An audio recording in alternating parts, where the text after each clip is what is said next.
Seperti Fudail, kita mendengar tahu kisah Fudail bin Iyad, orang yang kehidupannya hanya jadi perampok di tengah jalan. Perampok di tengah malam satu hari hendak menaiki rumah kekasihnya.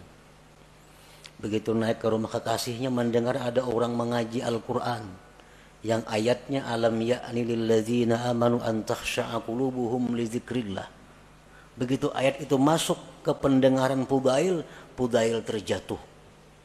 Nah, setelah itu Fudail tobat, langsung ditarik oleh Allah Subhanahu wa taala, dirasakan bagaimana ma'rifat kepada Allah. Akhirnya Fudail menjadi salah seorang aulia besar pada masanya itu. Jangan lupa tonton, subscribe, like, and share. Ayyarqal insan ila sa'idi hadhil ma'rifah min ahadi tariqain la thalitha lahuma. Kita bisa mendapatkan ma'rifah khassah ini melalui dua jalan. Tidak ada jalan ketiga. Kayak apa kita supaya bisa merasai nang keyakinan kita la ilaha illallah.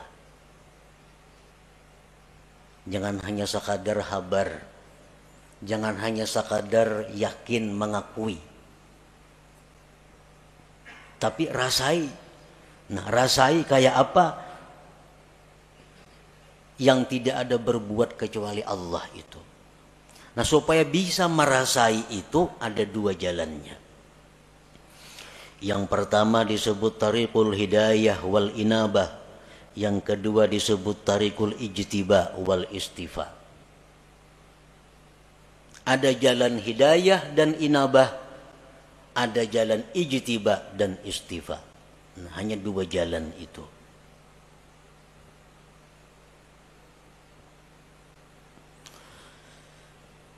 Fatariqul hidayah wal inabah tariqun tawilun syaq. Bermula jalan yang pertama, hidayah dan inabah, itu jalan yang panjang lagi sulit. Panjang lagi sulit. Arti panjang tuh mungkin 10, 20, 30 tahun kita menjalani hanyar tarasai. Kayak apa nang maksudnya la ilaha illallah. Sulit artinya banyak rintangan nang kita lalui, nang seringkali membuat kita kembali ke tempat pertama bermula.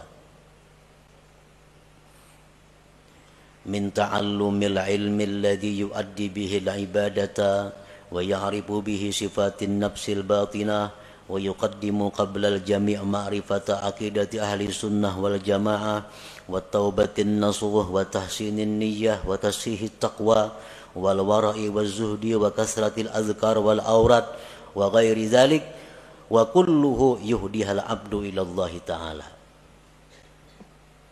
Belajar dahulu ilmu.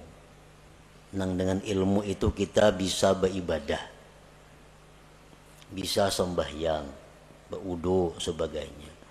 Belajar ilmu mengenali sifat-sifat diri yang batin. Apa sifat nang terpuji di batin kita, apa nang tercela. Berakidah ahli sunnah wal jamaah, taubat nasuha, niat yang bagus, takwa yang benar, wara, zuhud, banyak berzikir, banyak berwirid dan selainnya. Itu pekerjaan sehari-hari. Ada yang 10.000 zikirnya sehari. Dan mungkin ada yang berpuluh-puluh tahun hanyar diberikan Allah rasa bagaimana itu ma'rifatullah tadi.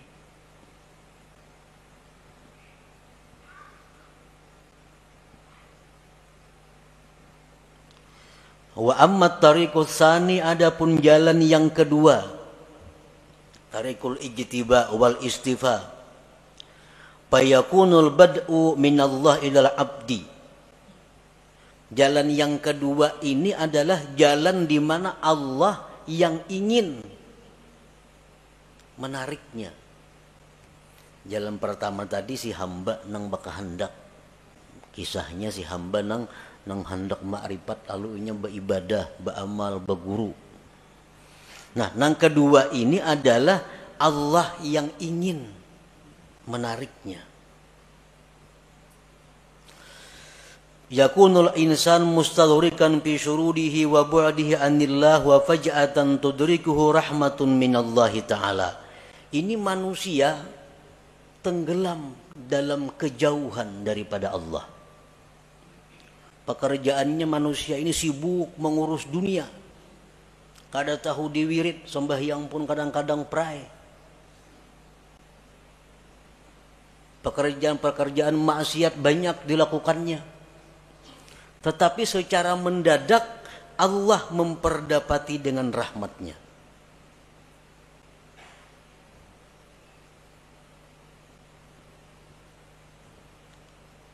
Begitu Allah memberikan rahmat kepada orang ini, maka orang ini langsung dirasakan Allah bagaimana rasanya ma'rifat kepada Allah itu. Banyak tokoh-tokoh yang terkemuka yang melalui jalan yang kedua ini, seperti Fudail bin Iyad, Malik bin Dinar, Utbatul Ghulam, dan lain. Orang yang dulunya sesat, dulunya jahat, tetapi Allah dengan rahmatnya secara mendadak mengejutkan, menarik orang ini. Seperti Fudail, kita mendengar tahu kisah Fudail bin Iyad, orang yang kehidupannya hanya jadi perampok di tengah jalan. Perampok di tengah malam, satu hari hendak menaiki rumah kekasihnya. Begitu naik ke rumah kekasihnya, mendengar ada orang mengaji Al-Quran yang ayatnya alam ya'ni lilladzina amanu an takhsha'a qulubuhum li dzikrillah. Begitu ayat itu masuk ke pendengaran Fudail, Fudail terjatuh. Nah, setelah itu Fudail tobat, langsung ditarik oleh Allah Subhanahu wa taala, dirasakan bagaimana makrifat kepada Allah. Akhirnya Fudail menjadi salah seorang aulia besar pada masanya. Jangan lupa tonton, subscribe, like, and share.